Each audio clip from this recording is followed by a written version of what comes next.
Turka shi, wata sabuwar cakwakiya ta ɓullo a cikin shirin na labari na.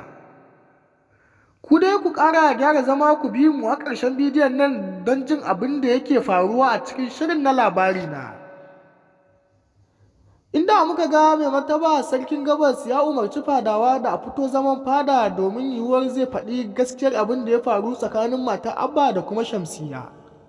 A yayin zaman fadan dai ciki har da mahaifin marigayiya Shamsiyya.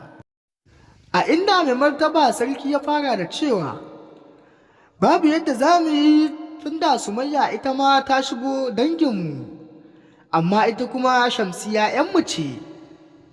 To don haka za mu umarci Abba domin ya saki matarsa Sumayya don ganin yadda shari'ar za ta zo mana da sauƙi-sauƙi. Idan ba haka ba kuma shari'ar za ta kwaɓe mana tunda kowa namu ne. Bayan mai martaba ya ƙaraso nan dai da maganarsa, sai mahaifin Shamsiyya ya ɗora hannu a kayana inna lillahi wa inna ilaihi raji'una. Ashe haka abu ya faru, shi yasa Ismail ya hakikace kan cewa dole sai ya ɗauka ƙanwarsa fansa. Idan da a ce ni na san haka ne, ai ba zan ce wa Ismail komai ba. To gaskiya mai martaba ya kamata a aiwatar da wannan hukunci a gaggawa. A nan dai 'yan zaman fada kowa yake cewa ya kamata Abba ya saki matarsa. Sai mai martaba ya buƙaci cewa ya isa. Daman abin da ya sa na tara ku a fadin nan na buƙaci jin shawarwarinku ne, domin ba na so in yanke hukunci da kaina a ce ni ne na yanke hukunci. Shi ya sa na tara ku domin buƙatar jin ra'ayoyin kowa a cikinku, inda su kuma fadawa suka ɓarke da cewa a gaskiya dai ya kamata Abba ya saki matarsa, sakamakon cewa ya kamata ita ma a hukunta ta.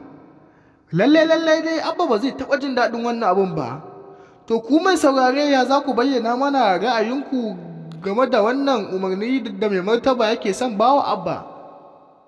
Ya kamata ku bayyana mana menene ra'ayinku. Sannan ku daure idan wannan ne farkon zuwa ku sai ku danna subscribing sannan ku taɓa alamar ƙararrawa. Domin hakan shi zai ba mu goyon bayan kawo wasu cikakkunnin muhimman rahotannin. Sannan kuma masu saurare ya kuke hango shi makomar Baba Ɗan Audu idan aka ce an saki Sumayya? Sannan kuma ya kuke tunanin Kilishi za ta tsinci kanta a yayin jin sarki ya umarci Abba ya saki matarsa? Sannan kuma yaya kuke hangen Abba zai faɗa a lokacin da ya ji sarki ya ce mai saki matarsa? Sannan kuma ya kuke ganin ita Sumayyan za ta tsinci kanta? To sai ku bayyana mana ra'ayoyinku, za mu ji za mu gani kuma daban-daban. Sannan sai ku tofa albarkacin bakinku a cikin wannan shirin kuma.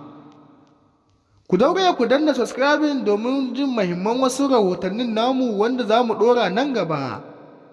Ku dai sai ku daure sai ku biyo mu ku danna subscribing sannan ku danna alamar ƙararrawa. Mun gode ƙwarai da gaske.